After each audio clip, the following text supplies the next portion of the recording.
Welcome back to the channel. I'm about to run through this recap real quick. Just played a hell of a game with against my opponent, the Houston Texans, right here. It was a hell of a fun game, bro. As you can see, low scoring. Final score right there is 22-14. But at the end of the day, I really lost 19-14. The last field goal right there was I tried an onside kick, didn't get it. He was in field goal range. Whatever. It is what it is. But to start this game out, we started off well. We knew we were going to get up against a heavy blitz defense. Second play from scrimmage right here, we go ahead and gash him right up the middle right here. Some bad user by his user. I mean, he chooses to take the gap, but obviously it's power O. We got a pulling guard right there, so bam. What I do like about this play, I already watched this replay here, is excellent blocking for, at the second and third level right here. So you see Armstead get off the block. And release back outside, and he just blows up that DB. Kenneth Dixon makes his own play. He makes one guy miss. Typically, if you can get great blocking and make one guy miss, you're pretty much in the driver's seat as far as running the ball here. We take a little outside cut there, and look at Mike Thomas coming across the formation here, across the field to actually put a block on somebody. That's pretty much what sprung me. And at that point, I'm running out of defensive lineman and a linebacker right there for 70-something yard TD. That was the first touchdown of the game. The next touchdown was not scored in this game until late in the third quarter, believe it or not. It's pretty much just like both teams were just, throwing haymakers, man. It was my defense was holding him to field goals, which is what you want. Ideally, you want to get turnovers, but we shall see. As a matter of fact, right here, here it is.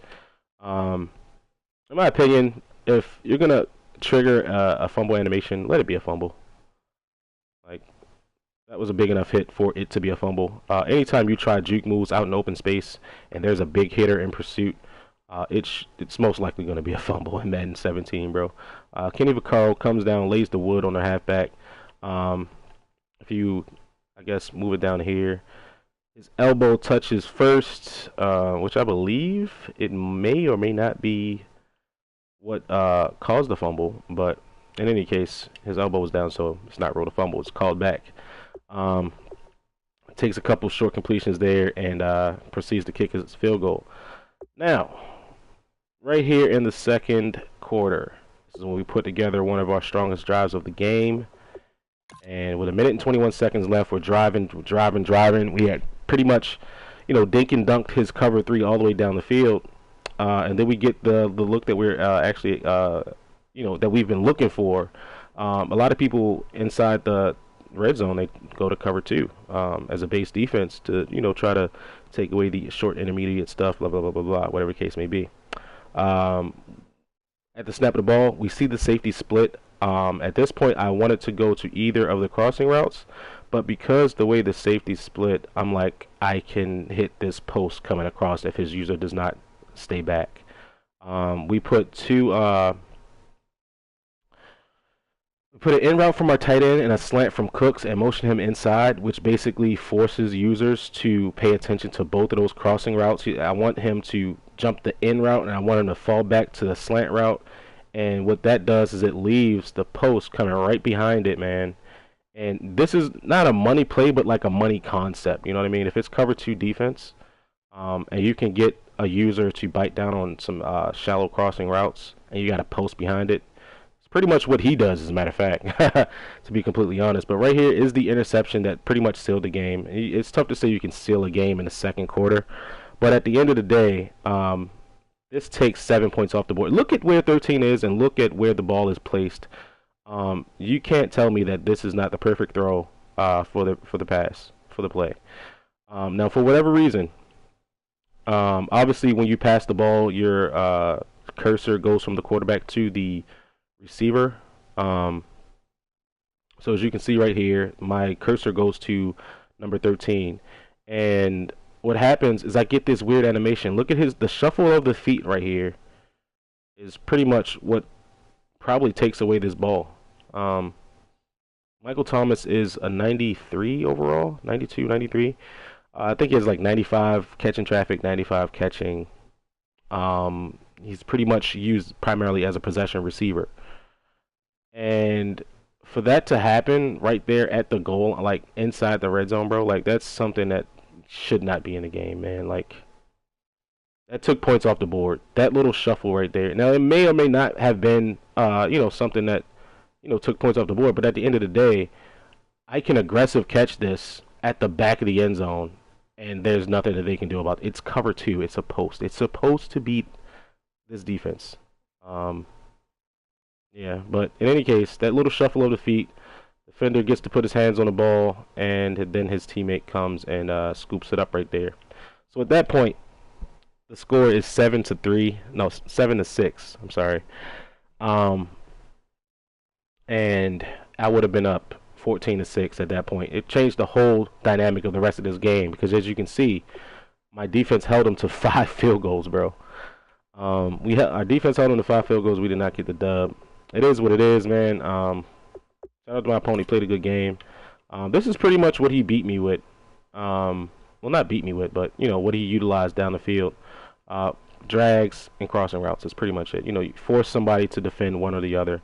Right here in this particular situation, this is a play that I audibled out to a cover 2 man. Was obviously a little hurry up offense. And instead of having Dante Hightower lined up on DeAndre Hopkins, I chose to, user Hightower and put what's his face, Stephon Anthony, number 50, on Hopkins, which is not a better matchup, but I mean, at least Anthony has some speed, so he can catch him, hopefully. But that's what it all boiled down to right there in the first half. That play, with a minute and 20 something seconds left, it pretty much just changed the game right there, man. To be completely honest, it was a perfect throw. I'm not gonna say it's a perfect throw, perfect read. The ball was not delivered to the receiver. That is what it is. Let's see. He's got some big chunk plays in here. There's this 5 wide set again. He got an in route. So here on this particular play, obviously, when you're playing the Mills concept, you got Hopkins doing an in route. You got 86 on the drag, and I believe 13's on the post. It's pretty much, forcing you to pick your poison. You know what I mean? Like, if you're not cross-manning these guys in this 5 wide set, which he made it difficult to do because he had different guys that were on freaking routes and all that other good stuff. But he's able to go ahead and hit the post right behind the defense there, obviously because I jumped down to user Hopkins coming across on the end. But that's neither here nor there. Like I said, it's pick your poison, bro. Theoretically, I should have took the deeper route, but hey, it happens. Right here, his only touchdown of the game comes on a fullback dive. The last time I played this guy, bro, he came with play action play. I was just daring him to do it, bro. I wanted him to do it so bad. I was on the mic too. I was like, I dare you to do that shit. I double dog dare you to do that shit. That shit was kind of funny, but yeah, I had literally had my defense set up to stop that one single play. And if you were gonna run a fullback dive, that's cool. Let's see what else we got here. All right, yeah, so I had punted right there. Fourth quarter was pretty much uneventful. This interception right here, this is the only interception that I can honestly say that I threw. The last one, well, the first one, it shouldn't have been an interception. But this right here, it's a simple little route combination that I'm running here. But as you can see, he's got a guy coming scot-free off the edge. Scot-free. Just free. Who knows how it works? I'm actually might get in the lab and see what it is that's being done here on this particular play. I think this is the cover 4 play. Cover 4 or cover 2. Cover 2. But yeah, that linebacker on the right, 51, is coming scot-free. 94 is able to drop into coverage. Is that Merciless? Why is Merciless wearing 94? That's interesting. So yeah, basically he's dropping 94 into a zone, hook zone, user in the middle linebacker, is he user in the mic? Yeah, that's the mic, technically. So overload blitz, obviously. Crash right, zone the linebacker, blitz both linebackers there. All right, so I think that's 3-4 over. I'm gonna have to start using that shit because I'm not gonna say it's unslidable, but whenever you can get 72 to do that, that's definitely useful.